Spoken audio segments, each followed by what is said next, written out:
ॐ योगेन चित्तस्य पदेन वाचां मलं शरीरस्य च वैद्यकेन योपाकरोतं प्रवरं मुनीनां पतञ्जलिं प्राञ्जलिरानतोऽस्मि।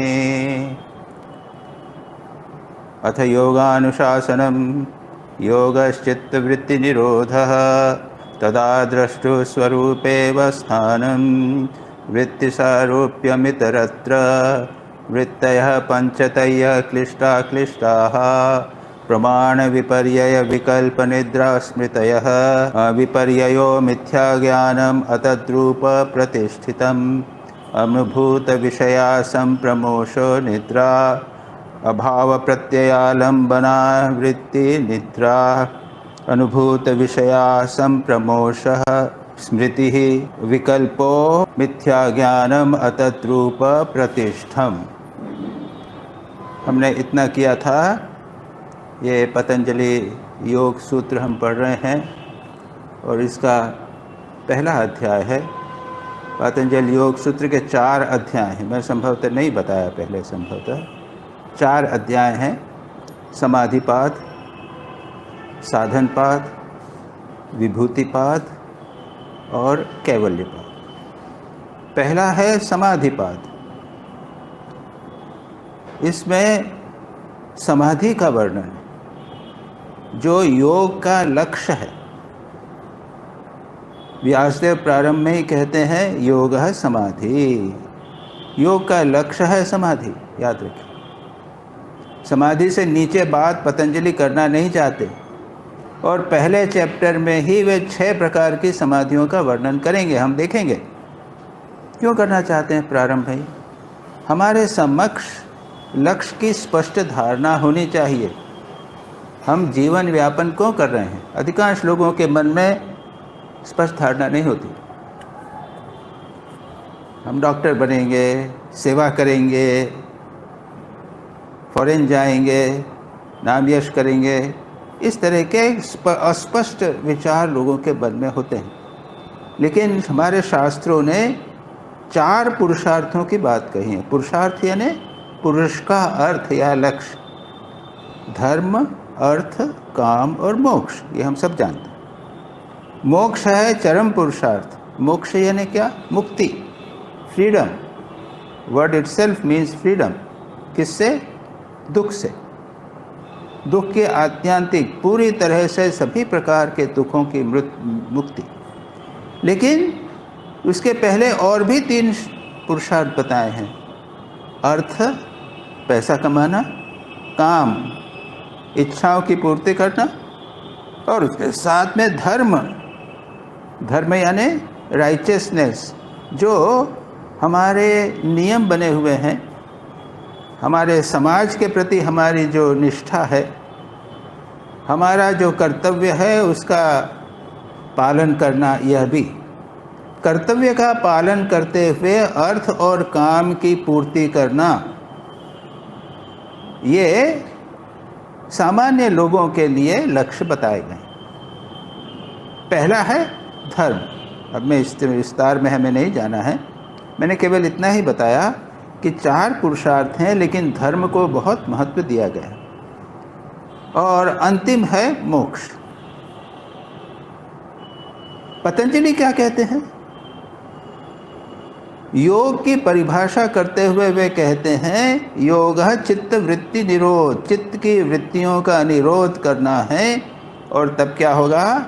जो दृष्टा है, जो पुरुष है, जो आत्मा है, हमने सारी बात कही थी, जिसे हम चैतन्य आत्मा कहते हैं, हमारे भीतर विद्यमान है, वह अपने स्वरूप में प्रतिष्ठित हो जाएगा। ये है लक्ष्य और इसी को कहते हैं समाधि। और चित्त की वृत्तियों के भेद के अनुसार, और हमने कहा था चित्त की भूमियाँ भी हैं, चित्त की भूमियों के भेद के अनुसार इस समाधियाँ कई प्रकार की होती हैं। समाधियाँ कई प्रकार की होती हैं, ये पतंजलि पहले अध्याय में बताएंगे, जिससे आपके समक्ष जीवन का लक्ष्य क्या है, यह स्पष्ट रूप से रहे। योग के अनुसार क्या है।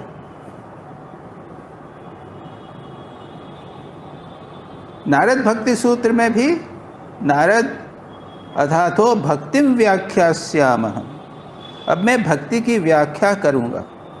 वो क्या है, सा तु अस्मिन् परम प्रेम रूपा अमृत स्वरूपा च।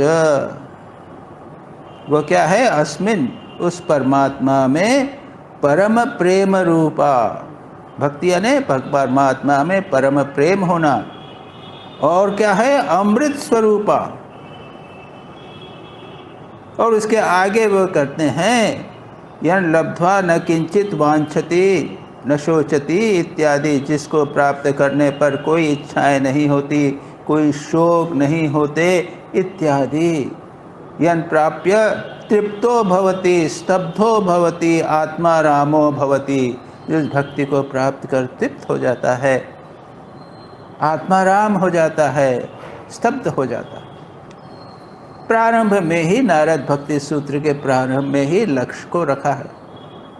और हम सभी के जीवन में लक्ष्य के संबंध में स्पष्ट धारणा होना आवश्यक है, ये बहुत इंपॉर्टेंट है। और इस लक्ष्य को कर्मयोग के द्वारा, अभी कर्मयोग की बात गीता में भगवान कहते हैं, यहाँ पर राजयोग के द्वारा, भक्ति योग के द्वारा और ज्ञान योग के द्वारा, जो ब्रह्म सूत्र इत्यादि में है। अथा तो ब्रह्म जिज्ञासा, अब हम ब्रह्म की बात करेंगे। यद ज्ञात्वा, उसको जानकर आदमी तृप्त हो जाता है इत्यादि, वहाँ पर भी कहा गया। ब्रह्म की परिभाषा और उसके बाद में कहा है, सब जगह पर प्रारंभ में लक्ष्य बता दिया, उसके बाद में आगे चलते हैं। तो पहला अध्याय है समाधि पाद, दूसरा अध्याय है साधन पाद। उसके बाद में जब हो गया बात, अब साधना बताते हैं, उस प्राप्त कैसे करना, साधना पाद। अब ये साधना भी योग सूत्र में दो प्रकार की साधनाएं हैं, एक है बहिरंग योग और दूसरा है अंतरंग योग।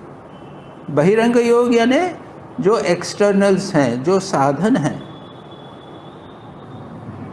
बहिरंग से ही हम समझ जाते हैं। प्रिलिमिनरीज, प्रारंभिक साधना, उसमें क्या है, यम नियम।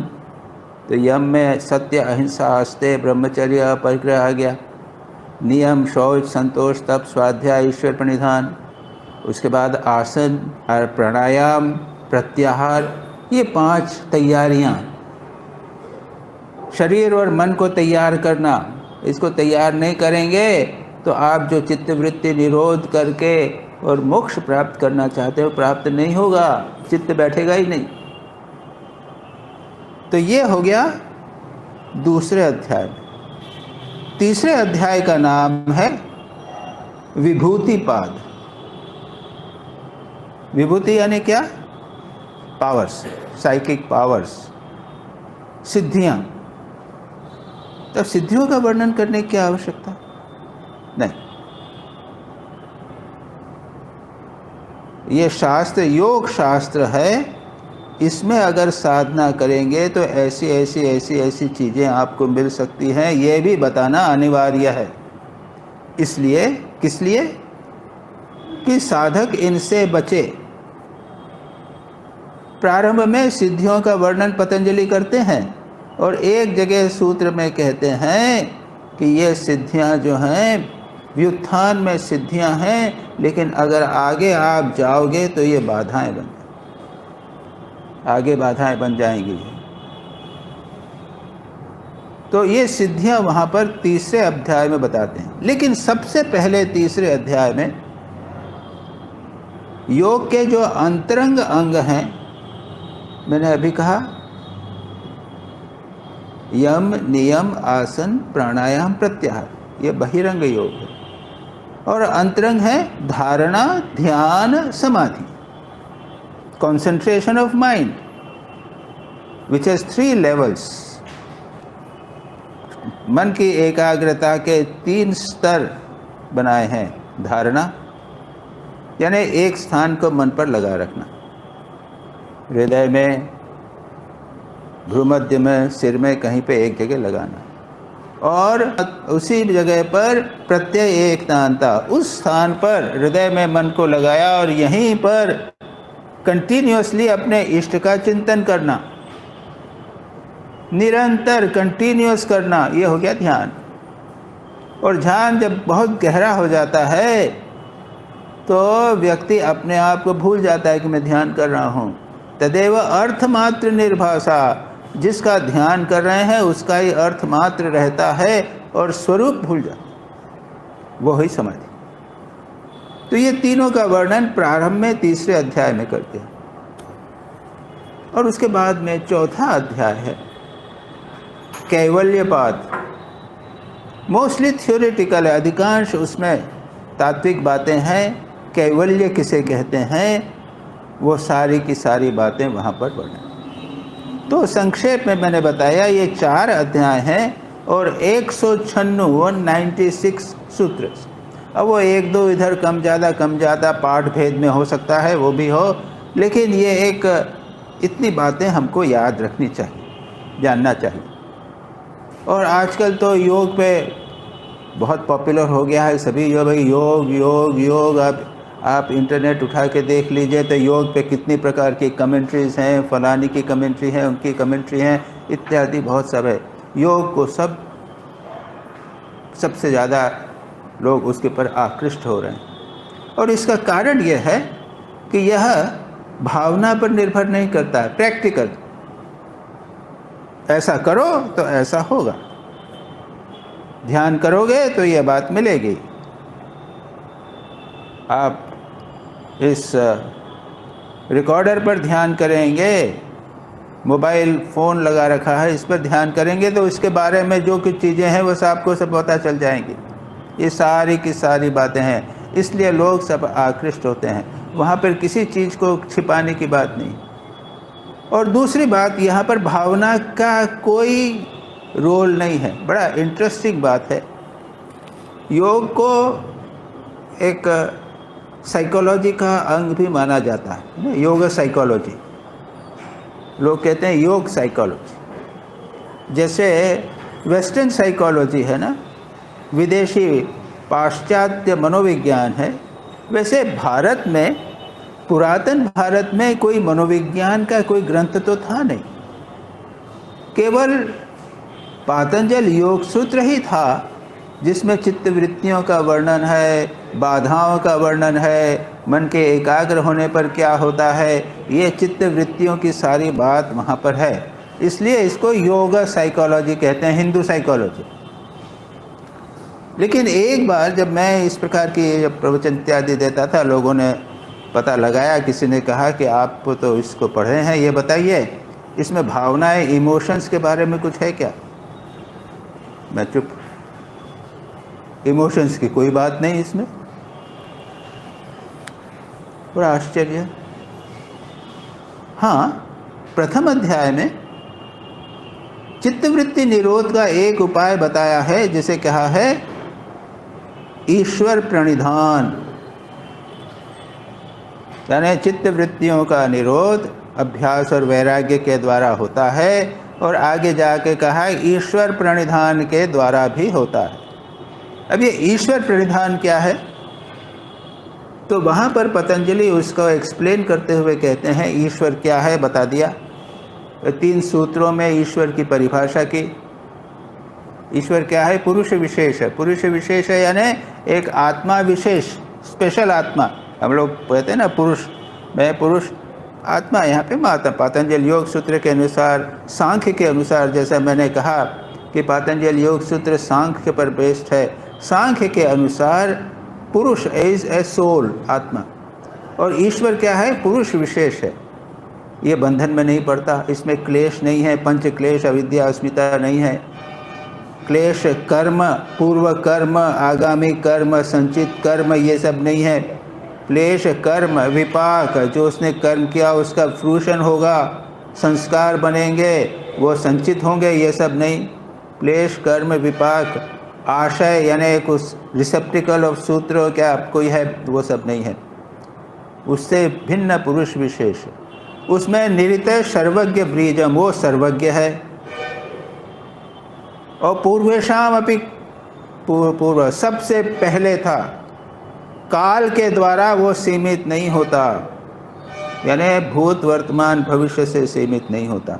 ये है ईश्वर। ये कृपा नहीं करता, जगत की सृष्टि स्थिति प्रलय नहीं करता। अब भक्ति करो तो भगवान को दर्शन वर्शन नहीं देता, यानी यहाँ पर भक्ति नहीं है। ये ईश्वर है लेकिन यहाँ भक्ति से भिन्न विवेश्वर है।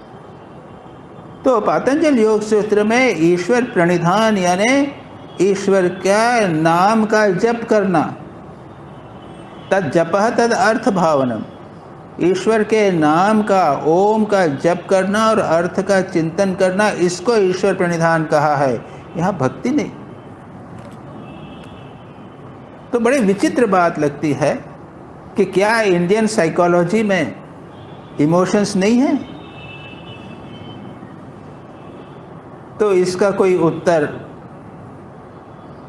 मनोवैज्ञानिक विशेषज्ञ क्या देते हैं ये मुझे नहीं मालूम, लेकिन हम यह कहेंगे कि भक्ति शास्त्र जो है वो भिन्न है। उसमें इमोशंस, भावनाओं को सब्लिमेट करना, भगवान की भावनाओं को ईश्वर में लगाना, प्रेम करना भगवान को, भक्ति करना, इसका सारा का वर्णन वहाँ पर है, यहाँ पर इसका वर्णन। खैर, तो ये इंट्रोडक्शन के रूप में आज मैंने कहा पातंजल योग सूत्र के 4 अध्यायों को समझाने के लिए। अब हम क्या कर रहे थे, हमने दो पहले के 4 सूत्र कर लिए थे और उसके बाद में जो 5 वृत्तियां हैं, प्रमाण, विपर्यय, विकल्प, निद्रा और स्मृति, इनका हमने वर्णन किया था। क्या था? प्रमाण। प्रमाण क्या है? Right knowledge. मैंने जो सुना है, इंद्रियों के माध्यम से जो ज्ञान प्राप्त हुआ है और जो सत्य के साथ में अनुकूल है, उसको मैं कहता हूँ राइट नॉलेज या प्रमाण। ये प्रमाण जो है वो 3 प्रकार के हैं इंद्रियों के द्वारा प्राप्त। प्रमा का अर्थ होता है ज्ञान। तो ये प्रमाण कैसे, प्रमा ज्ञान कैसे प्राप्त होता है? प्रत्यक्ष। अक्ष यानी आँख, यानी इंद्रिय। कान भी इंद्रिय है। मुंह में मैंने मिठाई खाई, मेरे को टेस्ट हुआ, यह भी इंद्रियों के माध्यम से हुआ है। नाक से मैंने सूंघा है, ये भी अक्ष। तो ये हुआ प्रति अक्ष। अक्ष के माध्यम से मुझे जो ज्ञान प्राप्त होता है वह हुआ प्रत्यक्ष प्रमाण। ओके, प्रमाण यानी राइट नॉलेज। दूसरा है अनुमान प्रमाण। और मैंने बताया था, पौ पौ पौ आवाज़ यदि होगा तो हम कहेंगे कि वहाँ कार जा रही। या जो सबसे प्रसिद्ध उदाहरण है, जब धुआं उठेगा आकाश में तो हम कहेंगे कि वहाँ पे आग जल रही। तो ये क्या हुआ? अनुमान प्रमाण। और तीसरा है आगम प्रमाण। आगम का अर्थ क्या है? जो आता है, जो पहुँचा है, जो व्यक्ति पहुँच गया है। कौन पहुँचा है? जो आप्त पुरुष हैं, जो ब्रह्मज्ञ पुरुष हैं, जो ज्ञानी हैं, उन्होंने क्या किया है? अपने साधना के द्वारा लक्ष्य को प्राप्त किया है। इनको कहते हैं आप्त पुरुष। और ये जो बोलते हैं इनको कहते हैं आगम प्रमाण। तो ये कौन से हैं? ये जो वेद, पुराण इत्यादि ये शब्द हैं, ये उन्होंने साक्षात अनुभव किया। इनको क्या कहते हैं? और भी कहते हैं मंत्र दृष्टा। उन्होंने कुछ रियलाइजेशंस किए और उन्होंने वेदों में बोले, उपनिषद में बोले। श्री राम कृष्ण मंत्र दृष्टा। उपनिषद श्री राम कृष्ण जो बोले हैं वो वेद हो गया है, उपनिषद हो गया है। क्यों? उन्होंने डायरेक्ट एक्सपीरियंस किया उनको। तो ये आत्म पुरुषों की जो बातचीत होती है ना, इसकी भी कुछ कंडीशंस हैं। स्वामी विवेकानंद स्वयं कहते हैं कि जो आप्त पुरुष हैं जो बोलेंगे वो ऐसे आप मान नहीं सकते, उसमें कंडीशंस हैं। पहली क्या है, वो सत्य होना चाहिए। आप तो पुरुष झूठ नहीं बोलेगा, वो सत्य होना चाहिए। वो पूर्व के किसी ज्ञान को खंडित न करे और उसके आने वाले किसी ज्ञान से खंडित न होवे। तीसरा, जो आप पुरुष बोले उसका चरित्र पवित्र होना चाहिए। This is very important. हमारे यहाँ पे कहते हैं आप्त पुरुष ऋषि मंत्र दृष्टा, तो वो कह सकते हैं मैंने ये एक्सपीरियंस किया है और बोल दिया। आइंस्टाइन ने E=mc² ये किया, वो क्या है, ठीक है, वो आप्त पुरुष उनका, लेकिन चरित्र ठीक होना चाहिए। ये भारतीय संस्कृति में बहुत इम्पोर्टेंट कहा गया। और चौथा, इसके लिए अन्य सत्य की प्रतीति की संभावना होनी चाहिए, यानी यह है कि और भी कोई ज्ञान उत्पन्न हो सकता है उसके आगे, दूसरा व्यक्ति भी उस ज्ञान को प्राप्त कर सकता है। That's the idea. मैंने एक ज्ञान प्राप्त कर लिया है, श्री रामकृष्ण कहते हैं मैंने ईश्वर का दर्शन किया है।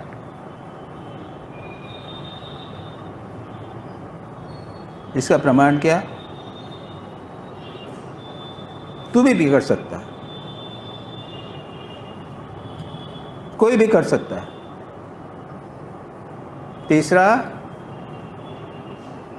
श्री रामकृष्ण का चरित्र देखिए। और चौथा, जो उन्होंने प्राप्त किया है वो पहले वाले किसी सत्य का खंडन नहीं करता। ये चार कंडीशन है आप्त वाक्य के। This is a very important thing. ये स्वामी विवेकानंद अपनी कमेंट्री में इस चीज़ को बोलते हैं, क्योंकि आजकल के ज़माने में आप देखेंगे कि बहुत सारे ऋषि मुनि हो रहे हैं ना, गॉडमैन बहुत सारे हो रहे हैं।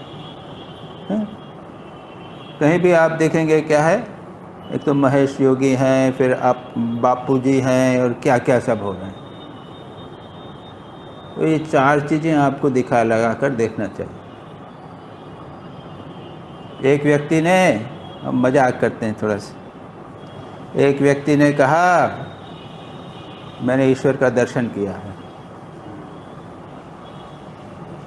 तो उनको चांटे मारे, देखें इसको देख लेते हैं, ये पता लगा लेते हैं ईश्वर दर्शन किया है। तो फिर भी क्या बोल रहा है, ईश्वर दर्शन किया है मैंने, और मारा, हाँ किया है। अभी कहते हैं अरे जितने पैगंबर हुए उनको मार पड़ी है, जिनको कष्ट हुआ है, सबको कष्ट हुआ है, ईसा मसीह भी तो सूली पे चढ़े हैं, तुम्हें क्या। इतने में एक दूसरा आदमी वहाँ बैठा हुआ था, कह रहे झूठ बोल रहा है, ये झूठ, मैंने तो इसको पैगंबर बताया नहीं, मैं तो भगवान हूँ। ये पागलों का एक ज़माना, सब अपने को भगवान समझे, अपने को पैगंबर समझे, प्रॉफिट समझे, थोड़ा सा कुछ हुआ उसको सब कुछ समझने लग जावे। तो ऐसी चीज़ जो है ये नहीं होना चाहिए। अब इसी प्रकार की एक दूसरी कहानी हम सुनी थी, सुनाते थे। एक व्यक्ति गया किसी महात्मा के पास, मेरे को दर्शन करवा दीजिए, मैंने सुना है कि आपको माँ काली का दर्शन हुआ है, दर्शन करवा दीजिए। तो कहने लगे कि हाँ ठीक है, उसकी फीस लगेगी। कितनी? बोल दिया 1000 रुपये। ठीक है, और एक मंत्र दे दिया, अब 1 महीना तुम जप करके मेरे पास आओ। ठीक है, उसने 1 महीना जप किया, उसके बाद गुरु जी के पास गया, या ठीक आओ, एक कमरे में बिठा दिया, कमरे में बिठा दिया और कहा कि यहाँ बैठ के जप करो। अंधेरा कमरा, चुप करना, कुछ नहीं करना। तो आधा घंटा पौन घंटा जप किया, आधा घंटा फड़क आवाज़ हुआ, आँख खोली, उसने प्रकाश आया और सामने वहाँ पे माँ काली खड़ी हुई है। माँ काली वहाँ पे खड़ी हुई हैं। अरे बहुत खुश हुआ। सर्वमंगल मंगल्ये शिवे सर्वार्थ साधके शरण्ये त्र्यंबके गौरी नारायणी नमोस्तुते स्तुति करने लगा। सती की माँ काली खड़ी हुई हैं, कुछ नहीं कर रही। उसको लगे कि हमने तो ये सुना था कि जब ईश्वर दर्शन होता है तो हृदय या तो आनंद से भर जाता है या फिर माँ काली का दर्शन हो तो डर के मारे भाग जाएंगे। मेरे को तो कुछ भी नहीं हो रहा है, ये क्या माँ? तो प्रार्थना करते हुए कहता है कि माँ काली क्षमा करिएगा, मैं एक प्रश्न पूछता हूँ। सुना ऐसा है कि इस प्रकार का होता है, जब माँ भगवान का दर्शन होता है तो हृदय या तो आनंद से भर जाता है या फिर व्यक्ति सहन नहीं करता, भाग जाता। स्वामी विवेकानंद को जब श्री रामकृष्ण स्पर्श करने लगे तो चिल्ला उठे, है ना। आसानी से होता नहीं, बहुत कम लोगों को दर्शन होते हैं। लोग कहते हैं श्री रामकृष्ण हमको दर्शन क्यों नहीं कराते, क्यों दर्शन नहीं कराते? अरे तुम उसको सहन नहीं कर पाओगे। तो जो माँ काली खड़ी हुई थी वो पुरुष भाषा में बोलने लगी कि यह सब तो मैं नहीं जानता, तुम्हारे गुरुजी ने मुझे 500 रुपये दिए और यूँ खड़े होके मुझे काली बन के खड़े होने को वो कहा, तो मैं ये कर रहा हूँ। तो देखिए, ये अनुभूति इत्यादि की बात जो होती है, मैंने जो कहा लक्ष्य की बात, समाधि की बात, ये इतनी आसान नहीं। इसके ऊपर बहुत सारी बात, इसमें हम नहीं जाते। ये आप्त वाक्य की चर्चा करते हुए मैंने कहा कि आत्म पुरुष ऐसे होते हैं, वे अपने स्वरूप में प्रतिष्ठित होते हैं। ये साधना के द्वारा उनको डायरेक्ट एक्सपीरियंस होता है। अब इसके अंदर मैंने एक और बात कही थी, 5 वृत्तियां कही थी: प्रमाण, विपर्यय, विकल्प, निद्रा और स्मृति। इसमें प्रमाण और विकल्प जो हैं, इसको हम कह सकते हैं ऑब्जेक्टिव वृत्ति, यानी बाहर कुछ चीज़ है और मुझे उसका अनुभव हो रहा है। प्रमाण और विपर्यय, विपर्यय इज रॉन्ग नॉलेज, प्रमाण इज राइट नॉलेज। हमने बता दिया था विपर्यय का क्या अर्थ है, जो वस्तु वहाँ पर नहीं है, वस्तु शून्यो विकल्प है, और रस्सी में सांप को देखना इत्यादि जो है वो सब बताया। और विपर्यय की चर्चा करते हुए हमने ये भी कहा था कि जैसे सूर्य उग रहा है और अस्त हो रहा है, तो हमें तो सूर्य उगता और अस्त होता दिख रहा है, लेकिन विज्ञान कहता है कि पृथ्वी घूमती है, सूर्य अस्त नहीं होता और वो नहीं होता। इस प्रकार से यह सूर्य का अस्त होना और उदय होना, ये भी विपर्यय है। अब आप और ले लीजिए, इस विपर्यय को समझाने के लिए पंचदशी शास्त्रकार ने कोई बड़ी अच्छी बातें समझाई। उन्होंने कहा है कि ये जगत में 2 चीज़ें हैं, एक है ईश सृष्टि, दूसरी है जीव सृष्टि। ईश्वर की सृष्टि क्या है? अब मैं दृष्टांत दे रहा हूँ, मैं आगे और जाऊँगा। ईश्वर की सृष्टि क्या है? ईश्वर ने मिट्टी बनाई है ना, मिट्टी है। ये मकान क्या ईश्वर ने बनाया? मानव ने बनाया ना। जीव सृष्टि, ईश्वर ने मिट्टी बनाई, जीव ने ईंट बनाई। ईश्वर ने पत्थर बनाया, जीव ने खंबा बनाया। सो ईश्वर ने बहुत कुछ बनाया होगा, लेकिन जीव जो है, जीव भी ये बढ़िया सृष्टि करता है, ठीक है, ये एक सृष्टि। लेकिन जीव की एक मानसिक सृष्टि भी है। जैसे मैंने कहा, एक पुरुष है तो वो एक ऑफिस में गया, वहाँ मैनेजर बन गया। तो मैनेजर किसने बनाया है? तो पुरुष। पुरुष किसने बनाया? जीव, ईश्वर ने। ईश्वर ने पुरुष, स्त्री, कुत्ता, बिल्ली ये सब बनाए। मानव ने क्या किया? उस व्यक्ति को मैनेजर बना दिया। वो पिता बन गया, पति बन गया, पुत्र बन गया। ये सारे एपिथेट्स कहिए या सारे उसमें नाम लगा दिए। ये हुआ जीव सृष्टि। अच्छा, पंचदशीकार इसके थोड़ा आगे जाते हुए कहते हैं कि जो जीव सृष्टि सृष्टि है उसमें 3 बातें रहती हैं: प्रिय, द्वेष्य, उपेक्ष। एक ही वस्तु किसी के लिए प्रिय है, किसी के लिए उपेक्ष है, किसी के लिए द्वेष्य है।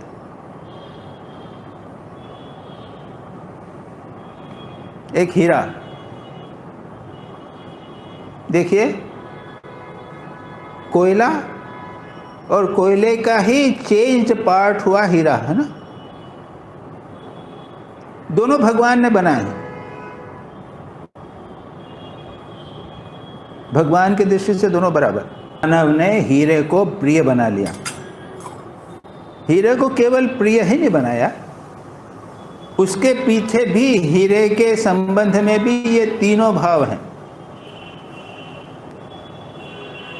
जो धनी व्यक्ति है, जो धन चाहता है, उसके लिए हीरा अत्यंत प्रिय है क्या? जो संन्यास लेना चाहता है,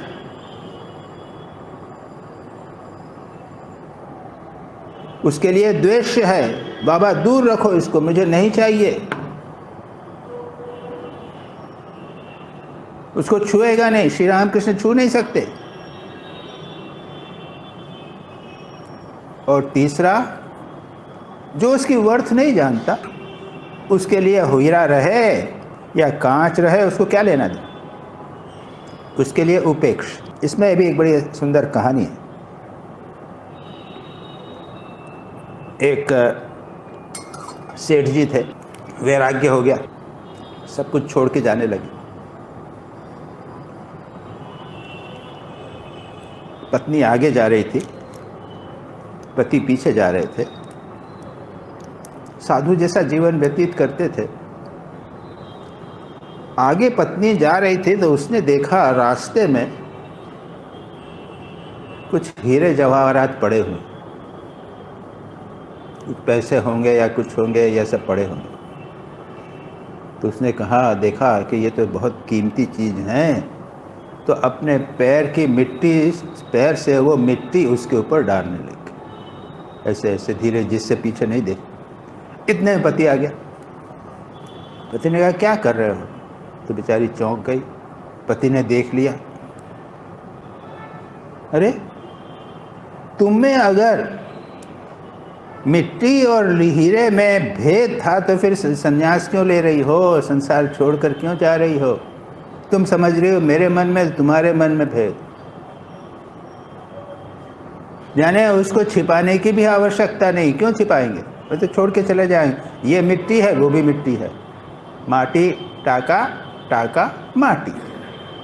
एक बार कर दिया, उसके बाद ठाकुर को टाका थोड़ी दिखता है, वो तो माटी दिखती।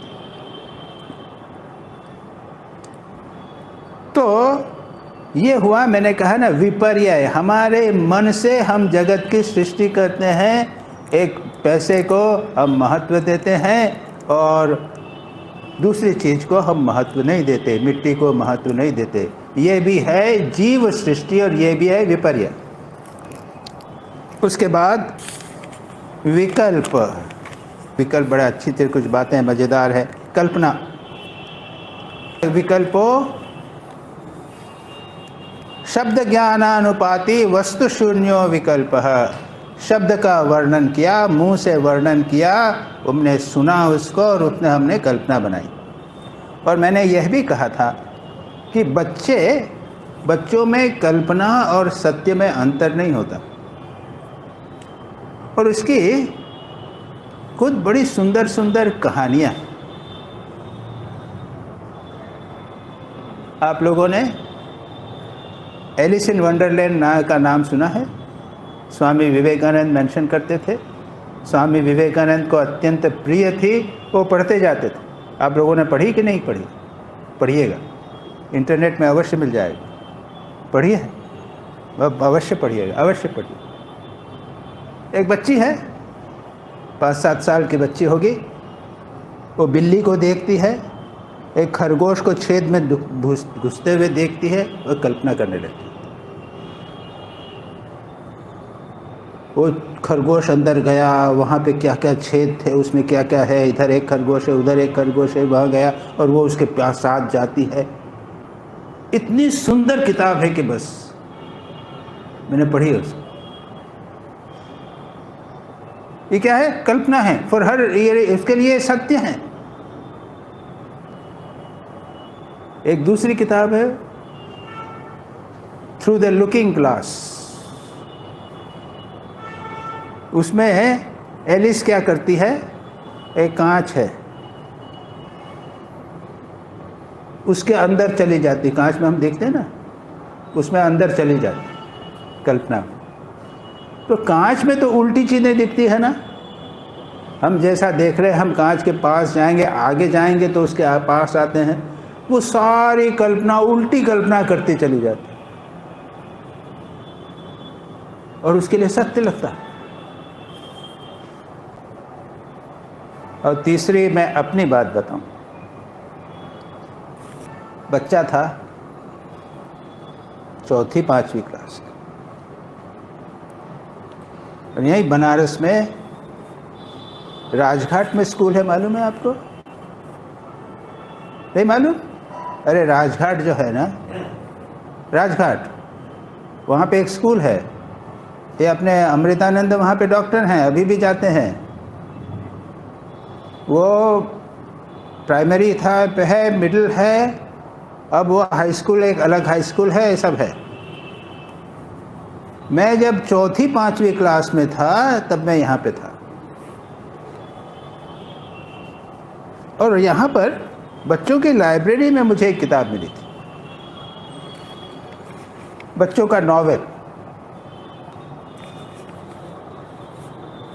उसमें एक घटना इस प्रकार की है, मुझे दुर्भाग्य है कि मैं भूल गया।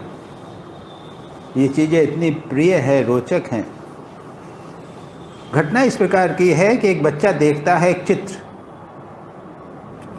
एक दीवार पे चित्र है, एक घोड़सवार वहाँ पर खड़ा हुआ, बैठा हुआ, घोड़सवार है, घोड़ा है, उस पर सवार, और घोड़ा इस बच्चे को कहता है कि तुम इस चित्र के अंदर पैर रखो। तो बच्चा क्या करता है, वो कल्पना करता है, या सत्य हो जो भी हो, वो चित्र में पैर रख देता। पैर रखते ही बच्चा उस चित्र के अंदर चला जाता, वो घुड़सवार के जगत में चला जाता।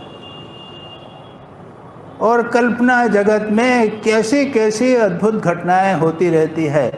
मैं उसको पढ़ता चला गया, इतनी अच्छी किताब लगी कि बस क्या बताऊं। और जानते हैं मैंने क्या किया फिर? उसके बाद में मेरी तबीयत खराब हो गई, मैं चला आया, लेकिन वो किताब मैं चोरी करके ले आया। छोटा बच्चा था, इतनी अच्छी लगी, वो चोरी करके ले आया और बीच बीच में पढ़ता था। फिर कमरे में, हमारे घर में तो अलग से बच्चे के लिए तो कमरा नहीं है, वो किताब को मैं इधर उधर छिपाता रहता था कि पिताजी को, माँ को अगर दिख जाएगी तो मेरे को डांट पड़ेगी, मार भी पड़ सकती है कि चोरी करके क्यों लाए। तो ये कल्पनाएं बच्चों के लिए अत्यंत सजीव होती। जहाँ तक हमारे लिए है, हम कल्पना और उसमें अंतर कर सकते हैं। लेकिन फिर हम बात कर रहे थे क्लिष्ट और अक्लिष्ट कल्पना की, क्लिष्ट और अक्लिष्ट विकल्प की, क्लिष्ट और अक्लिष्ट प्रत्यक्ष की। तो क्लिष्ट और अक्लिष्ट प्रत्यक्ष यानी अगर आप विषयी रूप देखें तो आपके मन में एक विचार उठेगा, वो गंदा होगा। आपका राग द्वेष इत्यादि बढ़ेगा, ये हुआ अक्लिष्ट। श्री राम कृष्ण का रूप देखिए, सुंदर लीला चित्र देखिए, वो आपको अच्छा लगेगा, वो आपके लिए अक्लिष्ट होगा। आप प्रवचन सुन रहे हैं, चित्त वृत्ति उठ रही है, ये अक्लिष्ट वृत्ति है, ये अक्लिष्ट प्रत्यक्ष वृत्ति। विपर्य मैंने जैसा कहा कि यह है पत्थर की मूर्ति, पत्थर है लेकिन हमने इसको भगवान बना लिया। ये जितने हैं ये विपर्य हैं। आध्यात्मिक जीवन या कहिए धार्मिक जीवन जो है ये विपर्यों से, मिथ्या ज्ञान से भरा हुआ। विकल्प, कल्पना, कल्पना तो हम स्पष्ट जानते हैं, शुभ कल्पना और अशुभ कल्पना बिल्कुल स्पष्ट। कल्पना कीजिए, और कल्पना वो सत्य से उसका संबंध नहीं। कल्पना कीजिए कि श्री राम कृष्ण दक्षिणेश्वर में हैं। आप लोग तो दक्षिणेश्वर गए हैं, जानते हैं। अगर किसी ने नहीं जाना हो, श्री राम कृष्ण अन्य स्थानों पर थे, काशीपुर में थे। कल्पना कीजिए कि श्री राम कृष्ण वहाँ पर बैठे हुए हैं, मास्टर महाशय से बात कर रहे हैं, डॉक्टर महेंद्र लाल सरकार आए हुए हैं, उनसे बातचीत हो रही है। ये कल्पना कीजिए। ये इसका कल्पना का सत्य से कोई संबंध नहीं होगा, isn't it? तो ये कल्पना होगी, लेकिन यह अक्लिष्ट कल्पना होगी। इसको उन्होंने क्लेश दूर करने वाली कल्पना, शुभ कल्पना, हम हिंदी एक नाम दे सकते हैं अक्लिष्ट के बदले, वो शुभ कल्पना हो। अरे रामायण, महाभारत, राम की लीला, कृष्ण की लीला, ये सब कल्पनाएं ही तो हैं। ये सब कल्पनाएं हैं। सारे पुराण कल्पनाओं से भरे हुए हैं। स्वयं स्वामी विवेकानंद अपने एक प्रवचन में अपने शिष्यों से बातचीत करते हुए गीता के संबंध में कह रहे थे कि महाभारत युद्ध हुआ या नहीं, युद्ध के बीच में कृष्ण और अर्जुन ने बातचीत की कि नहीं, कृष्ण थे कि नहीं, अर्जुन थे कि नहीं, इसको ऐतिहासिक दृष्टि से सिद्ध करना अत्यंत कठिन है। उससे क्या फ़र्क पड़ता? उससे कोई फ़र्क नहीं पड़ता। अभी आप लोगों ने सुना होगा, कुछ वर्षों पहले कुछ लोग ऐसे हुए हैं जो ये सिद्ध करना चाहते हैं कि जीसस क्राइस्ट नहीं थे, ईसा मसीह जैसा कोई व्यक्ति नहीं हुआ। और उसको सिद्ध करने के लिए वो श्राउड की बात करते हैं। पता नहीं श्राउड सुना आपने?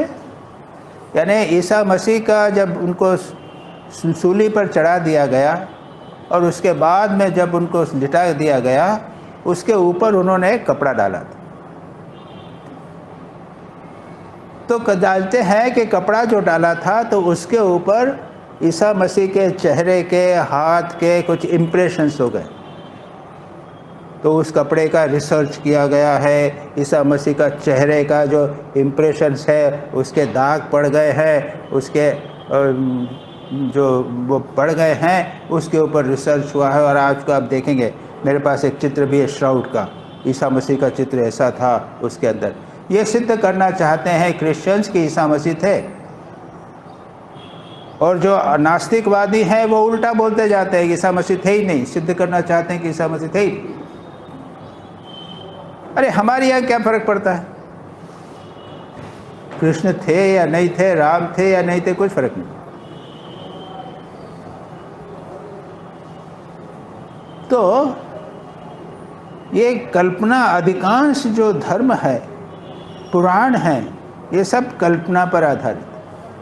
लेकिन ये कल्पना कितनी शुभ, इसको कहेंगे अक्लिष्ट कल्पना, विकल्प। उसके बाद में कहते हैं निद्रा और स्मृति। संक्षेप में उसमें मैंने कहा था, लेकिन यहाँ पर भी उसको विषय को लेकर समाप्त कर दें। निद्रा यानी क्या? और निद्रा दो प्रकार की होती है, एक स्वप्न वाली निद्रा और दूसरी स्वप्न रहित निद्रा। और ये पुनः दो प्रकार की, क्लिष्ट और अक्लिष्ट। स्वप्न वाली निद्रा, तो स्वप्न मैंने अभी कहा जो ज्ञानी है उसके लिए तो जगत भी स्वप्न, अभी हमने चर्चा की थी ना, मिथ्या जगत। वेदांत जो है वो जगत को मिथ्या कहता है, अभी है अभी चला गया, हमारे मन में आया वही प्रक्षिप्त हो रहा है। हमने पिता माता भाई बंधु एक ही व्यक्ति को इतना बना दिया है। ये सूर्य उगना और डूबना ये सब जो कल्पना ही है, ये असत्य ही है इस प्रकार का, और कल्पना की बात हो गई। और आप जानते हैं श्री रामकृष्ण वो ज्ञानी किसान की बात करते थे ना, कहानी याद है? नहीं याद है ना? बेचारे को बूढ़ी उम्र में एक पुत्र हुआ था, अचानक मर गया। ज्ञानी रोया भी नहीं, वो किसान। वो क्या कहा कि मैंने सपना देखा था कि मैं राजा हुआ हूँ, 7 पुत्रों का मैं पिता हुआ हूँ, और तुम्हारे एक पुत्र के लिए रोऊं या इसके लिए? तो जो ज्ञानी है उसके लिए जो स्वप्न और बाहर जगत एक प्रकार, तो स्वप्न कल्पना, बाहर का जगत भी कल्पना। अब ये स्वप्न भी कई प्रकार के होते हैं, जैसा मैंने कहा ना, कि शुभ स्वप्न और अशुभ स्वप्न। और ये इतना विस्तार का विषय है कि बस पातंजल योग सूत्र में स्वप्नों के बारे में नहीं कहा गया। मैंने तो कल्पना को लेकर उठाया विषय, इसलिए मैं स्वप्न की चर्चा कर रहा हूँ। स्वप्न साइंस ऑफ ड्रीम्स, विस्तार है। स्वप्न क्या होते हैं, उनका अर्थ क्या होता है, सिंबल्स क्या हैं, ये फलाना फलाना इस प्रकार का देखो तो उसका अर्थ क्या है, ऐसा सारा स्वप्न विज्ञान में कहा गया। फिर ये भी बताते हैं कि कैसा स्वप्न, अगर इसको आपको चाहिए, फलाना फलाना स्वप्न चाहिए तो ऐसा पढ़िए, सोने के पहले ऐसा पढ़िए, ऐसा करिए, ऐसा लोग करते हैं। तो हम उसके विस्तार में नहीं जाएंगे, लेकिन बहुत विस्तार है, इसमें जाने की जरूरत नहीं है। निद्रा भी 2 प्रकार की कही, क्लिष्ट और अक्लिष्ट। और उसमें क्या है, अभाव प्रत्यालंबना। अगर निद्रा और समाधि में क्या अंतर है? समाधि में चित्तवृत्ति नहीं रहती, निद्रा में नहीं रहती, लेकिन कहते हैं निद्रा में अभाव रहता है, अज्ञान बना रहता है, एक आवरण बना रहता है, इसलिए हम पुनः जागृत हो जाते हैं। तो एक साधना पद्धति है। स्वामी तुरायानंद जी को आप याद रखिए, जिन्होंने स्वामी तुरायानंद जी की जीवनी पढ़ी होगी वो जानते होंगे। तुरायानंद जी ने सोचा कि मैं नींद को देखूंगा। स्वामी तुरायानंद जी कहते हैं कि सज्ञान निद्रा का प्रयत्न करना। अज्ञान निद्रा निद्रा हुई, सज्ञान निद्रा समाधि हुई।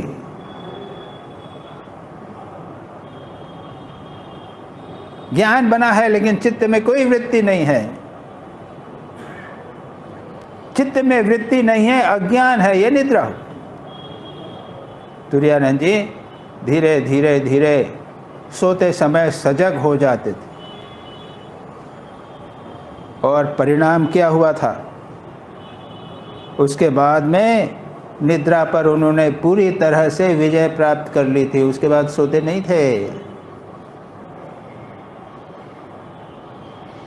हमारे पुराण में कौन व्यक्ति है जो सोता नहीं था? बोलिए।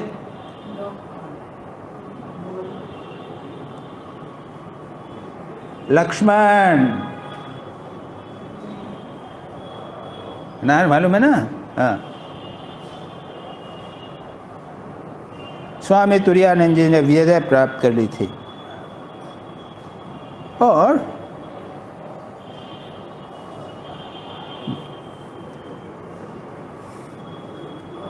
विद्यारण्य मुनि और यतीश्वरानंद जी ने भी कहा है कि निद्रा के ठीक पहले का क्षण और निद्रा से उठने के ठीक बाद का क्षण,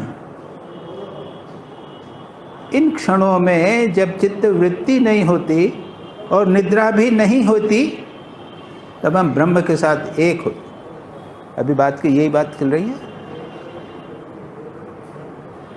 चित्त वृत्ति नहीं हो लेकिन हम कॉन्शियस हों पूरे, इसको कहते हैं समाधि। निद्रा के एक क्षण पहले और निद्रा के एक जब उठने के बाद में एक क्षण चित्त वृत्ति नहीं होती। यतीश्वरानंद जी कहते हैं इस क्षण को बड़ा करने का कोशिश करो, बड़ा बनाने का, आगे बढ़ाने का प्रयत्न करो। कैसे करो बाबा? यतीश्वरानंद जी बोलते तो हैं, it is not so easy. जब हम सोकर उठते हैं पूरी तरह, नींद जब खुल जाती है तो थोड़े क्षण के लिए हम लोग चित्त वृत्ति नहीं होती, लेकिन बाहर के जगत का अनुभव भी नहीं होता। उस क्षण को क्या बढ़ा सकते हैं?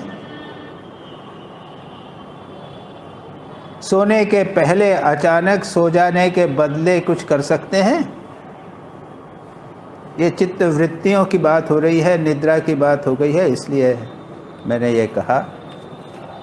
और स्मृति की बात मैंने पिछली बार कही थी, उस बात को कह के मैं आज का विषय समाप्त करूंगा। स्मृति यानी अनुभूत विषय असंप्रमोषः, जो हमने अनुभव किया है, अनुमान किया है, आगम किया है, पढ़ा है, सुना है, अध्ययन किया है, देखा है, उसको भूलना नहीं, उसको याद करना। याद रखिए, हमारा अधिकांश जीवन कल्पना और स्मृति में बीतता है। मानते हैं इस बात को? तो सदा ऐसी स्मृति बनाए रखिए, शुभ स्मृति। आपने किसी संत का साक्षात्कार किया, उनसे बातचीत की, है ना, रेमिनिसेंसेस जिसे कहते हैं। अपने रेमिनिसेंसेस कुछ अच्छे हो, स्मरण कीजिए। कोई कहीं गए हों, ऊंच पहाड़ पे गए, तीर्थ में गए, वहाँ ध्यान किया, बड़ा अच्छा ध्यान हुआ, उसका स्मरण बना हुआ है तो स्मरण कीजिए। तीर्थ का स्मरण, संतों का स्मरण, कोई सुना हो उस बात का स्मरण, जो सुना है उसको बार बार मन में लाना, ये बहुत महत्वपूर्ण है। इसलिए क्या है? यह है शुभ स्मृति, अक्लिष्ट वृत्ति, अक्लिष्ट स्मृति। और क्लिष्ट स्मृति भी होती है, बुरे काम किए हैं उसका चिंतन करना। अपने बुरे कामों को कभी याद नहीं करना चाहिए। Forget all past. और एक बड़ी सुंदर कहानी है, मैंने एक कहानी तो बताई थी पिछली बार, वो हबीब अज़मी की कहानी बताई थी मैंने, याद नहीं है आपको? एक मुसलमान की, वो पापी था, तौबा करके आया और इमीडिएटली ठीक हो गया। एक बार भगवान के पास जाके कन्फेशन कर लिया कि आप सब ठीक हो जाए। माँ शारदा कहती हैं कि तुम मेरे प्रणाम करो, जब माँ को माँ दीक्षा होती थी, तुम सारे पाप मुझे दे दो। हो गया ना? तो बुरे बातों को बिल्कुल भूल जाओ। ईसा मसीह के पास में लोग एक पतिता नारी को, एक वेश्या को पकड़ कर लाए। वो ईसा मसीह को पकड़ना चाहते हैं कि देखें ये कैसे सेवियर हैं, कैसे त्राण करता है, कैसे पापियों का उद्धार करते हैं। देखें, बहुत सारे लोग ईसा मसीह को ट्रैप करने के लिए, उसको फंसाने के लिए लाए और बोला उसको ला के वहाँ पे कि मास्टर बताइए, रबाई ये बताइए इसको क्या दंड देना। ईसा मसीह मन में समझ गए, थोड़ी देर नीचे रहे, उसने कहा आपके शास्त्रों में क्या लिखा है? वे चाहते थे कि ईसा मसीह कुछ ऐसी बात लिखें, बोलते हैं जो शास्त्र के विरोधी है। ईसा मसीह ने कहा इसके शास्त्रों में क्या लिखा है? उन्होंने कहा, ऐसे व्यक्ति को पत्थर मार मार के मार डालना चाहिए। ईसा मसीह चुप रहे, फिर सिर उठाते हुए कहते हैं ठीक है, शास्त्र की आज्ञा का पालन किया जाए, इसको पत्थर मारे जाएं, लेकिन वो व्यक्ति सबसे पहले पत्थर मारे जिसने कोई पाप नहीं किया हो। ईसा मसीह व्यक्ति के जैसे व्यक्ति के सामने किसकी हिम्मत होगी जो कुछ बोलेगा? सबने पाप किया है, हम लोग सब पापी, सब में पाप है, लेकिन जब दूसरा व्यक्ति देखते हैं तो हम उसको पापी पापी कहते हैं। ईसा मसीह के सामने ये नहीं चलेगी। लोग धीरे पत्थर नीचे गिरा के जाने लगे, और वहाँ लिखा है जो बूढ़े हैं वो पहले जाने लगे, और धीरे बुढ़ापा होता जाता है, पाप की हमारी गठरी बढ़ती चली जाती है। कहाँ तो अच्छे होना चाहिए, उसके बदले हम बुरे होते चले जाते हैं।